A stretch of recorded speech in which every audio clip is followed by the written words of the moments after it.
یا یہ ہے کہ ان کو کوئی ایسا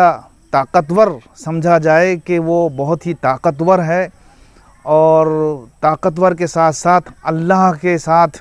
اس کو شریک بنا لیا جائے۔ اس لیے نبی صلی اللہ علیہ وسلم نے صحابہ کرام سے ارشاد فرمایا، جب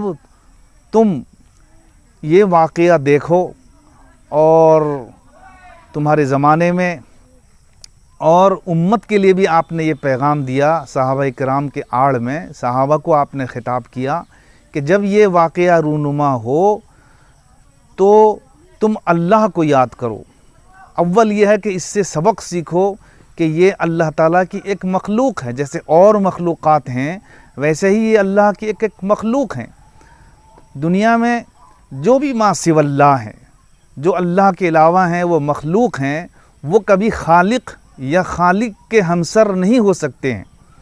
تو تم جب یہ واقعہ دیکھو، تمہارے زمانے میں گہن ہو، چاند ہو یا سورج گہن ہو، تو تم سب سے پہلے اللہ تعالیٰ کو یاد کرو، اللہ کی یاد میں لگو، اور اللہ کی یاد میں لگنے کا سب سے بہتر طریقہ، جس طریقے سے بہتر کوئی نہیں ہے، وہ نماز ہے۔ اس لیے تم نماز ادا کرو۔ کسوف کی نماز اگر ہے، یعنی سورج گہن کی اگر نماز ہے، تو آپ صلی اللہ علیہ وسلم نے جماعت کے ساتھ 2 رکعت نماز پڑھنے کی ترغیب دی، اگرچہ علماء امت نے اس میں اختلاف کیا ہے کہ اس نماز کی کیفیت کیا ہو۔ بہرکیف نماز کی ترغیب ہے۔ اور خسوف کی نماز چونکہ چاند گہن رات ہی کو واقع ہوتا ہے، اس لیے آپ صلی اللہ علیہ وسلم نے گھروں میں رہ کر، اپنے اپنے گھروں میں رہ کر اللہ کو یاد کرنے کی ترغیب دی، اور یہ بتایا کہ اس میں تم نماز پڑھو اور تمہارے ذہن میں،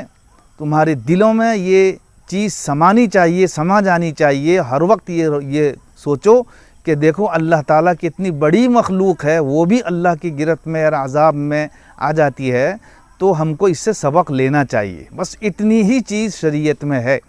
اس کے علاوہ کہ چاند گہن کے وقت میں کوئی چیز نہ کھائی جائے، نہ پی جائے، یا اتنے وقت سے لے کر کے اتنے وقت تک نہ کھائی جائے، نہ پی جائے، اور فلاں محدود چیز یا معین چیز نہ کھائی جائے، یا اگر کوئی حاملہ ہے تو وہ طرح طرح کی اس کے ساتھ برتاؤ کیا جاتا ہے کہ تم کو جو ہے سینا نہیں چاہیے یا فلاں چیز کھانا نہیں چاہیے، یہ سب بے توک ہے۔ اور یہی ہے شرک خفی۔ جب آدمی کے ایمان میں کوئی گڑبڑی پیدا ہوتی ہے تو کسی بھی طرف سے شیطان آ کر کے اس کو اکساتا ہے، اور سب سے بڑی چیز جو اس کے ذہن میں شیطان یہ ڈالتا ہے کہ دیکھو ہمارے آباء و اجداد ایسے ہی کرتے آ رہے ہیں کہ سورج گہن ہو یا چاند گہن ہو، اس وقت میں وہ نہیں کھاتے تھے یا نہیں پیتے تھے، یا یہ کام کیا کرتے تھے جس کا شریعت میں کوئی ثبوت نہیں۔ یہ سب سے بڑی دلیل وہ پیش کرتا ہے، اور لوگ اسی کو آج مانتے جا رہے ہیں۔ یہ حالانکہ اس چیز کا کوئی ثبوت نہیں، جیسا کہ میں نے عرض کیا، شریعت میں صرف اللہ کو یاد کرنے کا ہے، آدمی جو چاہے جو کھائے جو پیے۔ البتہ سائنسی لحاظ سے اگر یہ اس کو بتا دیا جائے کہ یہ چیز کھانے سے، چونکہ اس میں سورج کی ٹکیا، اس کی روشنی، یا چاند کی ٹکیا یا اس کی روشنی، اس کے سلسلے میں یہ چیز مضر ہے، تب بھی وہاں عوام کو اس کی اجازت نہیں ہے۔ جو خواص ہیں وہ اس کا خیال کر سکتے ہیں، مگر وہ عوام کو نہیں بتائیں گے۔ وجہ اس کی یہ ہے کہ عوام کا ایمان اور ان کا اعتقاد، ان کا عقیدہ بہت ہی نازک ہوا کرتا ہے۔ جیسے میں مثال کے طور پر یہ عرض کر رہا ہوں، یوم الشک میں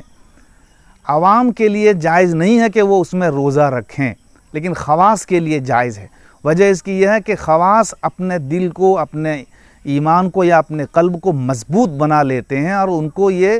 چیز ہے، حاصل ہے کہ وہ ڈاواڈول نہ کریں گے، وہ نفلی روزہ رکھیں گے، ذرا سا بھی توجہ رمضان کی طرف نہیں جائے گی۔ تو اس میں پختگی چاہیے، اور یہ پختگی عام طور پر عوام کو حاصل نہیں ہے۔ ٹھیک اسی طرح سے اگر کوئی سائنس کا خیال کر کے فلاں چیز نہیں کھاتا ہے تو اس کو بالکل پختگی کے ساتھ لینا چاہیے کہ میرا رکنا دین اور شریعت کے لحاظ سے نہیں ہے، اسباب کو اپنانے کے لحاظ سے ہے کہ میں اس سے رک رہا ہوں، میرا ایمان مضبوط ہے، میں اس لیے نہیں رک رہا ہوں کہ اس کو کھا لینے سے، جیسے مشہور ہے کہ فلاں چیز کھا لینے سے فلاں بیماری آ جائے گی، تو میرا یہ ایمان نہیں ہے، مگر پھر بھی اسباب کو اختیار کرنے کا حکم دیا گیا ہے، اس لیے میں رک رہا ہوں۔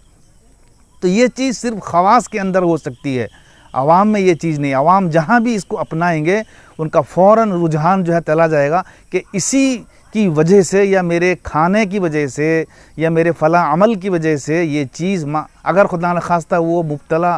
ہو گیا تو فوراً وہ جو ہے اس کو اس طرف موڑ کے لے آئے گا کہ اگر میں اس سے رک جاتا تو یہ نہ ہوتا۔